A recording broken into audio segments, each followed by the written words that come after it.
and take your daughters into you. And you shall dwell with us in the land, and the land shall be before you. Dwell and trade you therein, and get you possessions therein. And Shechem said unto her father, which is Jacob, unto her brethren, let me find grace in your eyes, and what you shall say unto me I will give.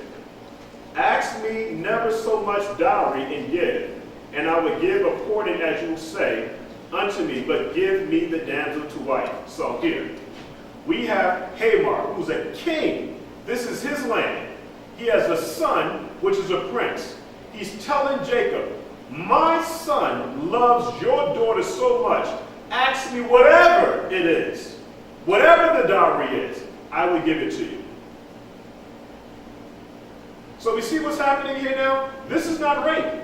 She was defiled because he was a Hivite, and we're not supposed to make any covenants with these Amorites, these Girgashites, these Jebusites, these Hivites. Make no covenants with them. And we see him now trying to make a covenant with Israel.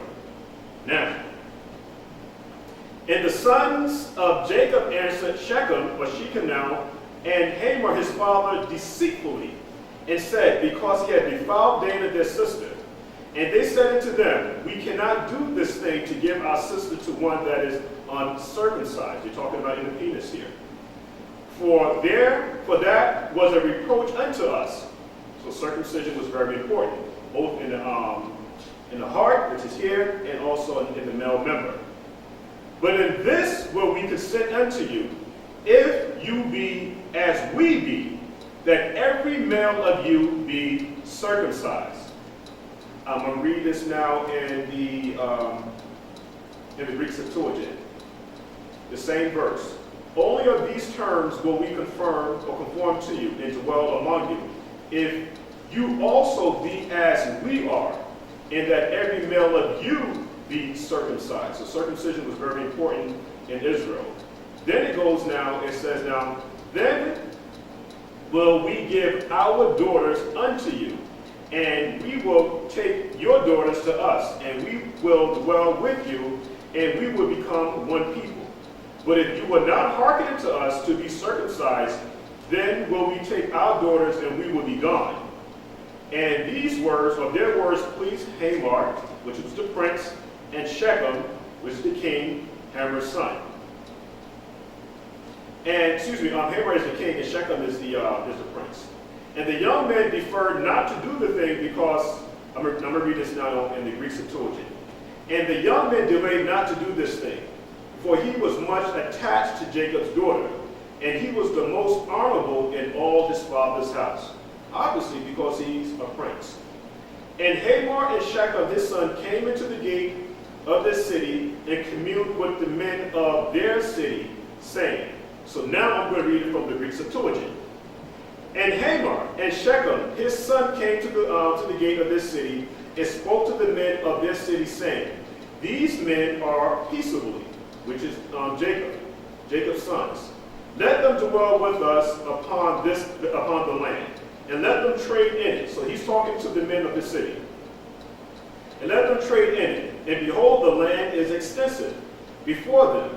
We would take their daughters for us for wives, and we would give them our daughters. Only on these terms will the men conform to us to dwell with us so as to be one people. If every male of us be circumcised as they also are circumcised, and shall not their cattle and their herds and their possessions be ours?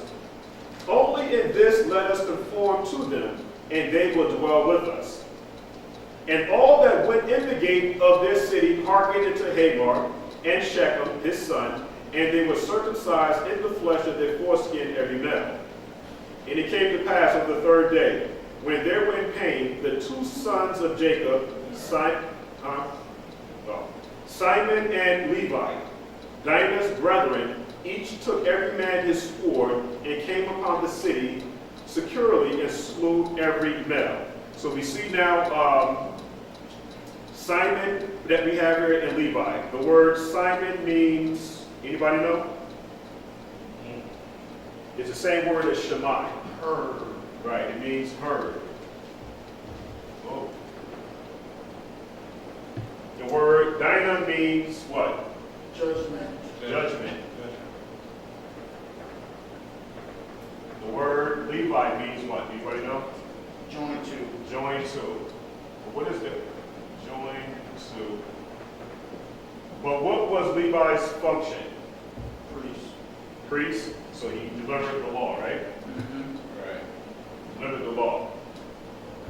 Dinah means judgment. We have Simon involved in this situation. We have Levi. Simon means heard. Heard. The root word is shamai, to hear or to be heard. So we have now, the Father is placing judgment according to the law, and it must be heard. So this is the whole function of what's going on in the book of Genesis, the 34th chapter. Again, is that the voice of the Father must be heard. He's speaking the law, and judgment, okay, must be, as we see, executed here. Read on here. We want to finish this up. So we at verse 28? 27. But the sons of Jacob came upon the wounded, because they had just gotten circumcised, in a whole lot of pain, in the whole 9 yards. And they ravaged the city wherein they had defiled Dinah, their sister. And their sheep and their oxen and their asses they took, and all things whatsoever were in the city, and whatsoever were in the plain. And they took captive all the persons of them, and all their store, and all their wives, and plundered both whatever things that were in the city, and whatever things that were in the houses. And Jacob said to, which is the father, and Jacob said to Simon and Levi, you have made me hateful so that I should be evil to all the inhabitants of the land, both among what we already read about, the Canaanites, the Perizzites, and I am few in number. They will gather themselves against me and cut me in pieces, and I shall be utterly destroyed in my house. Let me see, I think I might have missed. Yeah, let's see here. I'm going to start at verse 28 again. I'm going to read it now from the Masoretic text. They took their sheep and their oxen and their asses, and that which was in the city, and that which was in the field, and all their wealth, and all their little ones, and their wives took they captive and spoiled, even all that was in the house. And Jacob said to Simon and Levi, you have troubled me to make me stink among the inhabitants of the land, among the Canaanites and the Perizzites. And I being few in number, they shall gather themselves together against me and slay me, and I shall be destroyed, I and my house. And they said, shall we deal with our sister as an harlot? So that's what I wanted to bring to everybody's attention. I wanted to bring out the fact that, for one, while all of this was going on, anybody notice where was Dinah? She was at home. At this point, she was at their house. You see what I'm saying? I mean, this is not the signs of a woman that's been raped. Right. So if there's a king and there's a prince, the prince had intercourse with the woman, with Dinah, but it wasn't according to Hebrew law. Even if the prince now was an Israelite, it wasn't done properly because you're supposed to go to the father first. But if she had intercourse with a prince, that would then make Dinah a what? A princess. She's good. That's not a rape victim. But she became defiled because she had intercourse with a Hivite, a Canaanite. One more verse. 35.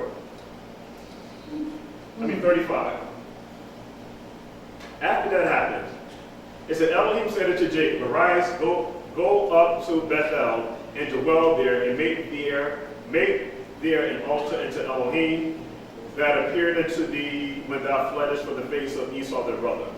And Jacob said unto his household, and to all that were with him, Put away the strange Elohims that are among you, and be clean, and change your garments. Change your garments. And change your garments, I'm going to leave it there. And you can meditate on that, because we're going to pick up something very, very important with garments, okay, and in Hebrew attire. That's going to be very, very important. We're going to show some scriptures how important it is for us to understand Hebrew culture and garments. There is one more, because we only got a few more minutes left. 2 Corinthians, the 2nd chapter.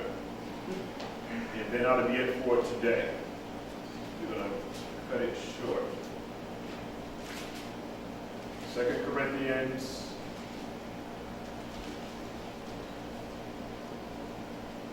Yes, 2 Corinthians, the 2nd chapter, reading verses 8 through 11. And these are just words of encouragement. Again, this is not to, this is not a disclaimer. This is not a personal attack against anyone. It's just I want to make sure that everybody understands the scriptures correctly and look at it from a Hebraic perspective. We have Shaul here speaking with the Corinthians. He says, "Wherefore I beseech you that you will confirm your love towards him. For this end also that I write, that I might know the proof of you, whether you be obedient in all things." All things means all things. To whom you forgive, which is, I mean, I wanted to kind of wait to the end, but we were here. To whom you forgive anything, I forgive also. For if I forgive anything, to whom I forgave it, for your sakes forgave I it.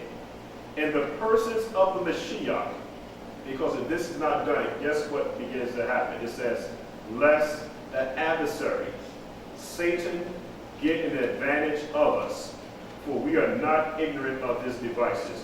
Verse 11 is very, very powerful.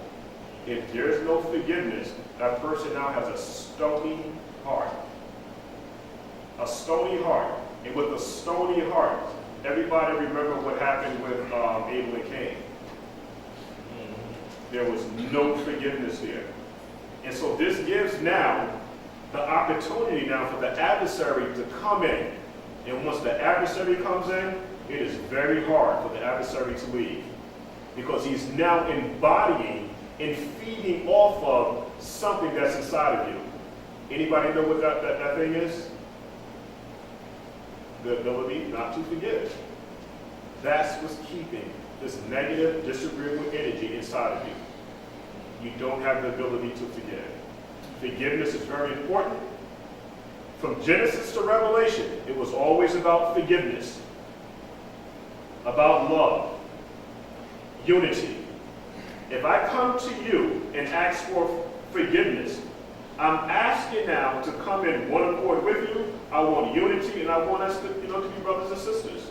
That's the reason why I'm asking for forgiveness. If I don't ask for forgiveness, that means that I have no love for you. All right, with that, Mr. Cobb, I'm going to say shalom. Shalom, all right? All right,